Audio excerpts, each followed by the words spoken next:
Dear students, आपका अपने channel गुरुज्ञान bye Subodh sir में स्वागत है।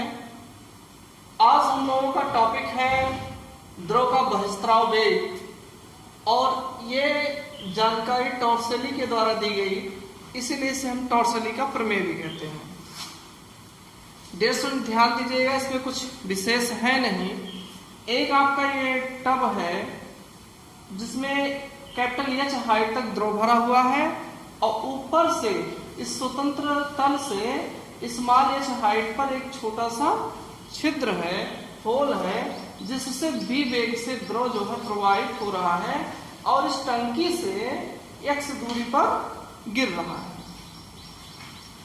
ध्यान दीजिएगा, जो दाब आपका यहाँ पर वायुमंडलीय प्रेशर होगा और यहाँ पर विशेष हाइट में अंतर नहीं है, इसलिए जो यहाँ प्रेशर क्या होगा आपका सेम होगा। अब हम यहाँ पर डियर स्टूडेंट्स, जैसे हम लोग उस दिन देखे थे प्रीवियस वीडियो में कि आपका बर्नौली की प्रमेय में इस तरीके से एक नली थी, ऐसे यहाँ पर ये सिरा, ये वाला सिरा हो जाएगा और ये वाला सिरा आपका ये हो जाएगा, अर्थात द्रव का प्रवाह हो रहा है और इस द्रव के प्रवाह में इस वायुमंडलीय दाब का विशेष असर नहीं पड़ेगा, क्योंकि वायुमंडलीय दाब दोनों बिंदुओं के लिए सेम रहेगा।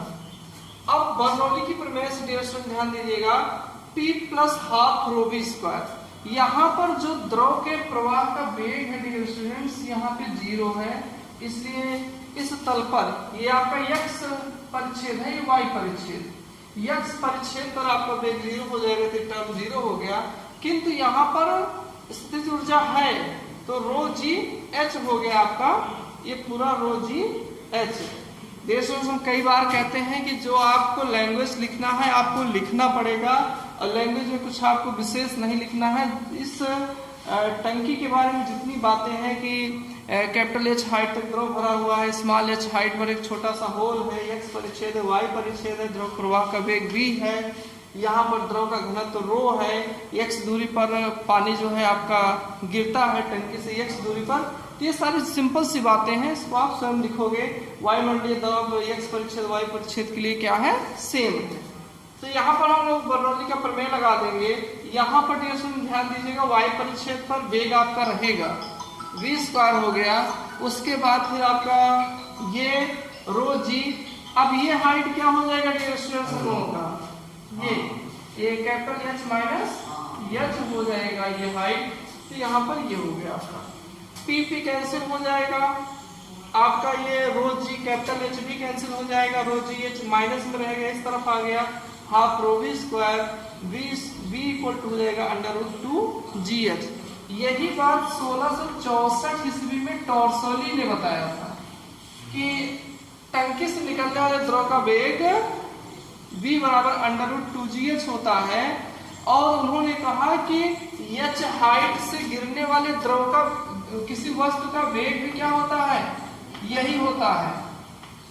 हम लोग अच्छे जानते हैं प्रारंभिक वेग क्या होगा, 0 होगा, तो v बराबर v स्क्वायर 2 GH हो गया, तो v बराबर क्या हो जाता है √TGH, अर्थात h हाइट से गिरने वाला कोई वस्तु गिरने से पहले कितना वेग प्राप्त करता है, ये वेग प्राप्त करता है, और वही वेग यहाँ पर होल से निकलने वाला जो द्रव है वह भी यही वेग प्राप्त करता है। इसी बात को टॉर्सली ने 1664 ईस्वी में बताया था, इसीलिए इसे हम टॉर्सली का प्रमेय भी कहते हैं। अर्थात स्वतंत्र तल से h गहराई पर कोई बिंदु जितना वेग प्राप्त करता है, h ऊंचाई से गिरता हुआ कोई वस्तु भी उतना ही वेग प्राप्त करता है, या जितना वेग ये प्राप्त करता है उतना वेग ये प्राप्त करता है। अब हम लोग ध्यान देंगे कि यहाँ पर h माइनस h दूरी तय करने में लिया गया समय, यहाँ से यहाँ तक आने में समय, ये आप ध्यान रखिएगा। आप फॉर्मूला में पढ़ोगे, फॉर्मूलाकार जो मोशन है 11th में स्टार्टिंग के आपके चैप्टर है, ये समय और ये टाइम दोनों आपका सेम रहेगा डियर स्टूडेंट्स। तो द्रव h माइनस दूरी तय करने में t समय लेता है, तो यहाँ पर ये दूरी हो गया और प्रारंभिक 0 रहेगा, हाफ GT² होगा। ये आपका फॉर्मूला है, यहाँ पर फॉर्मूला हम लोग यूज किए S = UT plus half GT²। तो जब आपका ये द्रव h हाइट से, इतनी हाइट से गिर रहा है तो प्रारंभिक इसमें क्या होगा, 0 हो जाएगा, तो हाफ GT² हो जाएगा। हम लोग का t यहाँ से आ जाएगा √2h - h/g हो जाएगा डियर स्टूडेंट्स। अब यहाँ पर क्षैतिज दिशा में कोई त्वरण नहीं है, अर्थात ये जो द्रव हमारा क्षैतिज प्रवाहित हो रहा है, धीरे धीरे यहाँ पर टंकी से दूर जा रहा है, इसके लिए यहाँ पर कोई त्वरण नहीं है, क्षैतिज त्वरण नहीं है, लेकिन ऊर्ध्वाधर त्वरण है। तो जब क्षैतिज त्वरण नहीं होता है तो क्षैतिज वेग जो होता है, इसका जो घटक क्षैतिज वेग, जो इस वेग का जो क्षैतिज घटक होगा वो स्थिर रहेगा, और इस कंडीशन में क्षैतिज दूरी बराबर होता है क्षैतिज वेग गुणे समय, और ये हम लोगों का हो जाएगा v × t, और v हम लोगों का क्षैतिज वेग कितना आया है 2gh, और समय कितना है ये हम लोगों का आ गया। इसको हम लोग सॉल्व कर लिए तो हम लोगों को ये मिल गया कि टंकी से जो द्रव है कितने डिस्टेंस पे जाके वो द्रव गिरेगा। तो हम लोग का x = आ गया 2 √h H - h हो गया। अब डियर स्टूडेंट्स हम लोग ये पता करेंगे कि ये जो दूरी है, अर्थात गिरने वाले द्रव की टंकी से जो दूरी है, यहाँ पर होल हम कहाँ करें, टंकी के किस स्थान पर करें, अर्थात कितनी गहराई पर करें कि ये डिस्टेंस मैक्सिमम हो डियर स्टूडेंट्स, हम इस पे चर्चा करेंगे। तो इसके लिए हम लोग क्या करेंगे, यहाँ पर देखिए हम लोगों को कैलकुलेट करके पता करते हैं। तो x के मैक्सिमम के लिए, x हमारा अधिक से अधिक हो, इसके लिए हमारा जो होल है वो पूरी हाइट का हाफ होना चाहिए, अर्थात बिल्कुल मध्य में होल होना चाहिए। यदि मध्य में होल हो जाएगा तो आप डियर स्टूडेंट देख रहे हो x max = H हो जाएगा, अर्थात द्रव जितनी ऊंचाई तक भरा हुआ है, टंकी में द्रव जितनी ऊंचाई तक भरा हुआ है, हमारा जो होल से निकलने वाला द्रव है उतनी दूरी पर जाकर गिरेगा।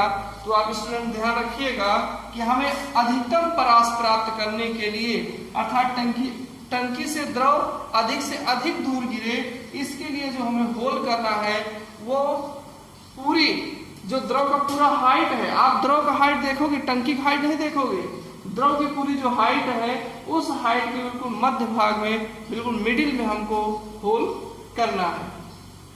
बहिस्त्राव वेग पर एक आपका प्रश्न है, और अभी हम लोग बहिस्त्राव वेग देख ही रहे हैं। v = क्या हो जाता है √2gh।